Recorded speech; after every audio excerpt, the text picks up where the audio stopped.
Did you know that fear is the opposite of faith? Fear is a silent killer. Everybody that dwells in it is waiting their burial by installment. Fear is a wonderful tool that the enemy is using to keep you and I at our comfort zone, a place that we may call the status quo, a place that we are really comfortable with, a place that we find it very difficult to live most of the times. Because when we weigh all the odds, we come to conclusion that it's better for us to remain in that position that we were, even when God did not create us to remain there. And we jump up to pick up a popular adage that says a bird at hand is worth more than 1,000 in the forest. It is fear that makes us not to venture into doing new things in our life. And so this fear, the enemy uses it to oppress us, to trample upon us, to do all sorts of things that it may want to do against us. The moment we understand who we are, and the moment we understand the authority that has been given unto us, and we break away from the fear,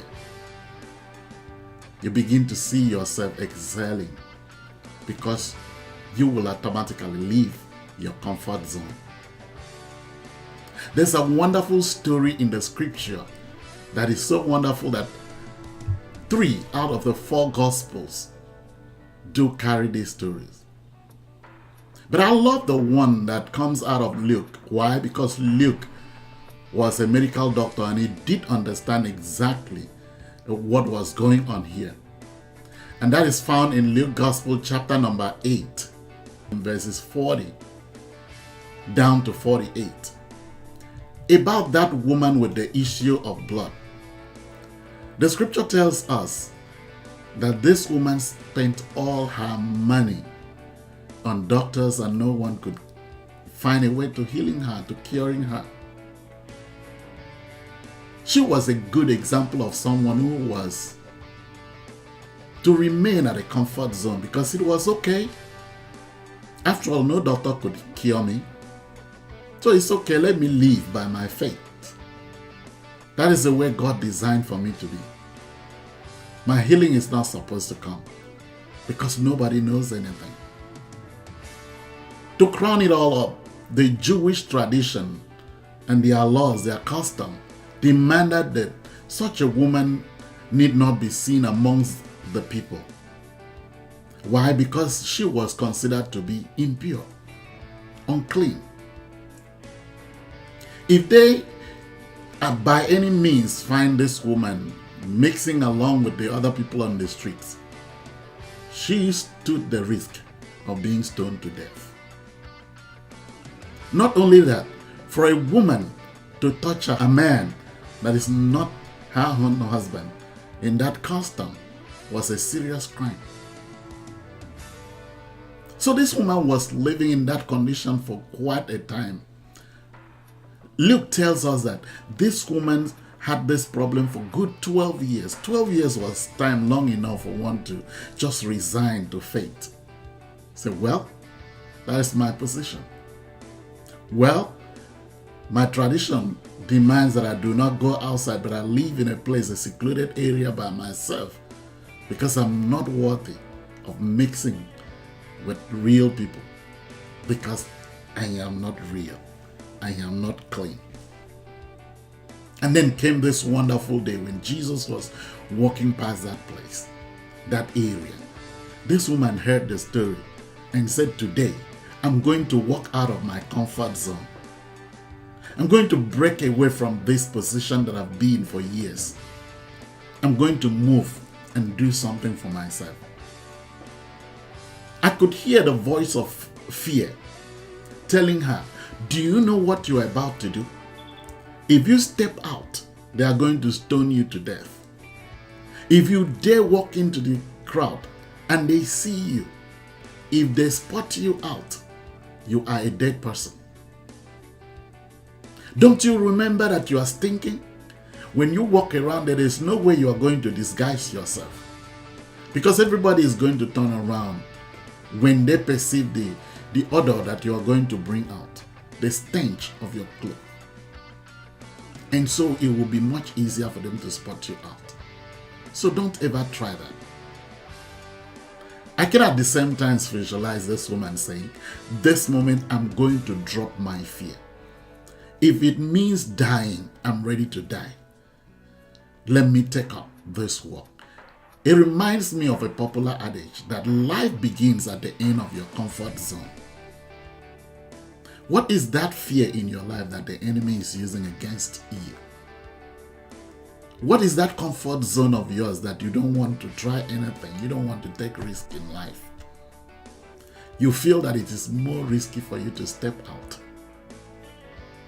But you are complaining every day, looking for change. Change will not come until you change your mentality, until you walk out of your comfort zone. This woman had gone all the places, all around the cities, looking for cure. No one could do anything for her. The scripture tells us that she spent everything she had.